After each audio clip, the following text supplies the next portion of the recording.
বছরের শুরুতেই নতুন সিম দিয়ে রান্না করব তেলাপিয়া মাছ দিয়ে। তো চলুন শুরু করি আমার আজকের এই সহজ রেসিপিটি। খুবই সহজে ঘরোয়া উপকরণে রান্নাটা সেরে ফেলবো। আসসালামু আলাইকুম ওয়া রাহমাতুল্লাহি ওয়া বারাকাতুহু। কেমন আছেন সবাই? আশা করি সবাই আল্লাহর মতো অনেক ভালো আছেন।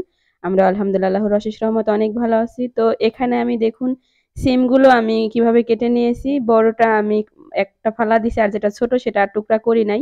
আর কিছু আলু এভাবে টুকরা টুকরা করে নিয়েছি আর ২ টা মাছ আমি নিয়ে নিয়েছি। তো আপনাদের যতটুকু মাছ লাগবে ততটুকুই নিবেন। আমি এখানে ২ টা তেলাপিয়া মাছ নিয়ে নিয়েছি। তেলাপিয়া মাছটাকে আমি এখন হলুদ এবং লবণ মাখিয়ে নেব। ভাজার জন্য এখানে আমি হলুদের গুঁড়া এবং লবণ দিয়ে দিলাম। এরপর আমি খুব সুন্দর করে হাত দিয়ে এটাকে মেখে নেব। আমি তেলাপিয়া মাছ দুটোকে একটু পিঠের ২ পাশে একটু চিড়ে, চিড়ে নিয়েছি যাতে হলুদ মরিচ এগুলো ঢুকে যায়। তো তারপর চলে আসলাম চুলায় আমি মাছ ভাজার জন্য। এখানে আমি সবার আগে দিয়ে দিলাম তেল। তেলটা যখন একটু গরম হবে, অবশ্যই মাছ ভাজতে গেলে তেলটা কিন্তু গরম করে মাছ দিবেন। তারপর আমি দিয়ে দেব এক, এক করে মাছগুলো। তো এরপর আমি খুব সুন্দর করে মাছটাকে এপিট-ওপিট করে ভাজবো। দেখুন আমার এক পিঠ ভাজা হয়ে গেছে। আমি মাছটাকে উল্টে দিতেছি। একইভাবে আমি মাছটাকে ২ পিঠ ভেজে নেব। তো মাছটা আমার ভাজা কমপ্লিট হয়ে গেছে। এখন আমি মাছটাকে তুলে নেব। তো খুবই সহজে অল্প কিছুই সে রান্নাটা হয়ে যাবে। তো দেখুন আমার মাছটা তোলা হয়ে গেছে। এখন আমি এই তেলের ভিতরেই দিয়ে দিব পেঁয়াজ কুচি। আপনাদের যদি যাদের খেতে ইচ্ছা না করে এই তেল, তারা তেলটাকে একটা কিছুতে রেখে নতুন তেল দিয়ে রান্না করতে পারেন। তো আমি আর তেলটা ওয়েস্ট করব না। এই তেলের ভিতরেই দিয়ে দেব পেঁয়াজ কুচি। তো পেঁয়াজ কুচিটা দিয়ে আমি একটু ভেজে নেব। দেখুন আমার পেঁয়াজ কুচিটা একটু হালকা ভাজা হয়ে গেছে। এ পর্যায়ে আমি এখানে দিয়ে দিব আদা এবং রসুন বাটা। আমি এখানে প্রায় হাফ চামচের মতো আদা রসুন বাটা দিয়ে দিলাম। এরপর আমি খুব সুন্দর করে একটু নেড়েচেড়ে ভেজে নেব যাতে কাঁচা গন্ধটা না থাকে। তো এ পর্যায়ে আমি এখানে দিয়ে দিব লবণ। আমি এখানে পরিমাণ মতোই দিয়ে দেব। আমি এখানে ১ চামচ পরিমাণ দিয়ে দেব। পরে যদি লাগে আমি আবার দেখে দিব। তো লবণটা দিয়ে আমি একটু নেড়েচেড়ে নেব। একটু নেড়েচেড়ে কষানোর পর এখানে আমি দিয়ে দেব শুকনো উপকরণগুলো। এখানে আমি সবার আগে দিয়ে দিলাম ১ চামচ লাল মরিচের গুঁড়া। এরপর আমি দিয়ে দেব ১ চামচ পরিমাণ হলুদের গুঁড়া, হাফ চামচ ভাজা জিরার গুঁড়া ও হাফ চামচ ধনিয়ার গুঁড়া, সামান্য পরিমাণে একটু গোলমরিচের গুঁড়া। এগুলো দিয়ে আমি একটু নেড়েচেড়ে মিশিয়ে নেব। মসলাটা যাতে পুড়ে না যায় এজন্য আমি এখানে দিয়ে দেব পানি। পানিটা দিয়ে খুব সুন্দর করে মসলাটাকে নেড়েচেড়ে কষিয়ে নেব। মসলাটা কিন্তু খুব সুন্দর করে কষাতে হবে। তো এরপর আমি এখানে ঢাকনা দিয়ে ঢেকে মসলাটাকে খুব সুন্দর করে কষিয়ে নেব। তো দেখুন আমার মসলা কষানো হয়ে গেছে। মসলা দিয়ে তেল ছেড়ে দিয়েছে। সুন্দরভাবে একটা ঘ্রাণও বের হয়েছে। তো এ পর্যায়ে আমি এখানে দিয়ে দেব সেই সিম এবং আলুগুলো।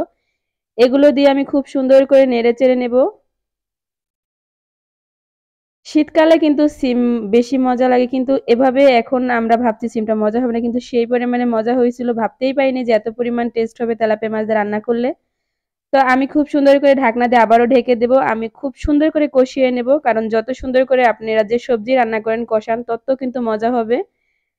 দেখুন আমি ইসের ভিতরে একটু পানি আছে, তেল, তেল আছে সেজন্য আমি আরো কিছুক্ষণ এটাকে কষিয়ে নিয়েছি। আমি এখানে কমসে হলো ১০ মিনিট কষাইছি। এরপর আমি এখানে দিয়ে দেব ঝোলের পানিটা। তো এ পর্যায়ে অবশ্যই কিন্তু গরম পানি দিবেন কারণ সবজিটা প্রায় হাফ সেদ্ধ হয়ে গেছে।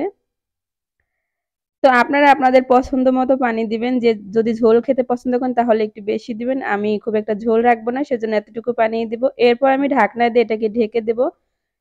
যতক্ষণ পর্যন্ত ফুটে না ওঠে দেখুন আমার খুব সুন্দর করে প্রায় ফুটে উঠেছে। এ পর্যায়ে আমি এখানে দিয়ে দেব সেই মাছগুলো। আমি এখানে মাছ দুটো দিয়ে একটু আবার উল্টে দিব যাতে এই মাছের ভিতরে ঝোলটা খুব সুন্দর করে ঢুকে যায়। এরপর আমি এখানে দিয়ে দেব ৩ টা কাঁচামরিচ। কাঁচামরিচটা দিলে কিন্তু সরি যেকোনো কিছু রান্না করেন না কেন খেতে কিন্তু দারুণ হয়। আমি এখন ঢাকনা দিয়ে খুব সুন্দর করে এটাকে প্রায় রেডি হওয়া পর্যন্ত অপেক্ষা করব। তো এখানে আমি দিয়ে দিলাম কিছুটা বিলাতি ধনিয়া পাতা। আমার কাছে ফ্রেশটা ছিল না। তো আমি আবার একটু মাছটাকে উল্টে দেব কারণ মাছটা একটু বড় কাটি নেই যেহেতু সেজন্য আমি একটু উল্টে, উল্টে দিচ্ছি যাতে খুব সুন্দর করে ভিতরে একদম ঝালটা চলে যায়। তো আমি আবারও খুব সুন্দর করে ঢেকে দিয়ে তারপরে আমি ৩-৪ মিনিটের মতো আরো কিছুক্ষণ রান্না করব কারণ আমি আরো কিছুটা ঝোল টানাবো। তো দেখুন আমার ফাইনালি একদম রান্নাটা রেডি হয়ে গেছে, মাখা, মাখা হয়ে গেছে। এখন আমি চুলার জালটা অফ করে দিয়ে এটাকে পরিবেশন করে নেব। তো দেখুন ফাইনালি আমি এটাকে পরিবেশন করে নিয়েছি। দেখতে কিন্তু অনেক সুন্দর লাগতেছে, খেতে কিন্তু দারুণ হয়েছিল। আপনারা একবার ট্রাই করে দেখবেন সিম, আলু এবং তেলাপিয়া মাছ দিয়ে।